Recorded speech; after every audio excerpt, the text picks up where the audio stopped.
முருகா வெற்றிவேல் முருகா. வேலுண்டு வினையில்லை, மயிலுண்டு பயமில்லை. என் அன்பு தங்கமே, நீ நேசித்தவரை கரம் பிடிக்க, இரு வீட்டாரின் சம்மதத்துடன் உன் திருமணம் நடக்க, அப்பா நான் சொல்வதை முழுமையாகவும் பொறுமையாகவும் கேள் தங்கமே. நீ மனதளவில் ஒரு உறவை நேசித்து கொண்டு இருக்கின்றாய். அந்த உறவு எனக்கு கிடைக்குமா என்ற வருத்தமும் மன குழப்பமும் உனக்கு எப்பொழுதும் இருந்து கொண்டு இருக்கின்றது. என் வீட்டில் உள்ள அனைவருமே அந்த உறவை பிடிக்க வேண்டுமே. இவையெல்லாம் நான் எப்படி சரி செய்வேன் என்று நீ என்னிடம் வேண்டிக் கொண்டு தான் இருக்கின்றாய். கவலைப்படாது என் தங்கமே. காலையில் கண் விழித்ததும் இந்த அப்பாவிடம் ஆசீர்வாதம் வாங்குவது தான் உன்னுடைய வேலையாக இருக்கின்றது. என்னை வணங்கி ஒவ்வொரு புதிய நாளையும் தொடங்கும் பொழுது உன்னுடைய வாழ்க்கையில் வெற்றி மேல் வெற்றி தான். உன் பாரங்களை எல்லாம் என்னிடம் கூறிவிட்டு நீ நிம்மதியாக இருக்க வேண்டும் என்பது தான் உன் அப்பா முருகனின் வேண்டுகோள். நீ எங்கு சென்றாலும் உன் நிழலாகவே நான் உன்னிடம் இருப்பேன்.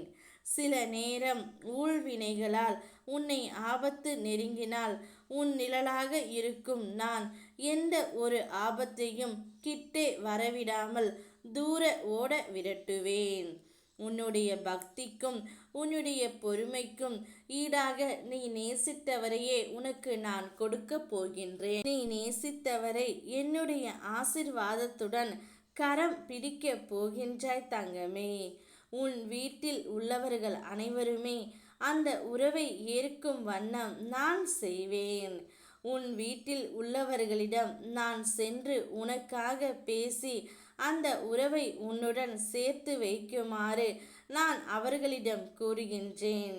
அந்த உறவின் நல்ல குணம் என்னவென்றும் அந்த உறவு எப்படி உன்னை பார்த்து கொள்ளும் என்றும் உன் வீட்டில் உள்ளவர்களுக்கு பொறுமையாக நீ புரியவை. நானும் அவர்கள் மனதை மாற்ற முயற்சி செய்கின்றேன். பின்பு உங்கள் திருமணம் இரு வீட்டாரின் சம்மதத்துடன் மிகவும் சுமூகமாகவும் சுபமாகவும் நடக்கப் போகின்றது. திருமண வாழ்க்கையில் நீங்கள் இருவரும் 16 செல்வங்களும் பெற்று பெரும் வாழ்வு வாழப் போகின்றீர்கள் தங்கமே. இனி இந்த வாழ்க்கை முழுவதும் உனக்கு சந்தோஷத்தை மட்டுமே தரப்போகின்றது. உன்னை காயப்படுத்தியவர்களை முடிந்தால் மன்னித்துவிடு, இல்லையேல் மறந்துவிடு. வேண்டாம் என்றால் வெறுத்து ஒதுக்கிவிடு. ஒருபோதும் அவர்களை உன் மனதில் சுமந்து நிதமும் வலியை அனுபவிக்காதே. சிந்தித்து செயல்படு தங்கமே. இப்படியெல்லாம் இல்லாமல் அந்த உறவின் மேல் நீ எந்த அளவிற்கு பாசமாக இருக்கின்றாய் என்பது எனக்கு தெரியும். நிச்சயமே அந்த உறவு உனக்குத்தான். நீ நேசித்தவரையே கரம் பிடிப்பாய் தங்கமே. என்னுடைய ஆசீர்வாதத்தால் உங்களுடைய திருமணம் மிகவும் சிறப்பாக நடைபெறும். நான் இருக்கின்றேன். ஓம் முருகா வெற்றிவேல் முருகா.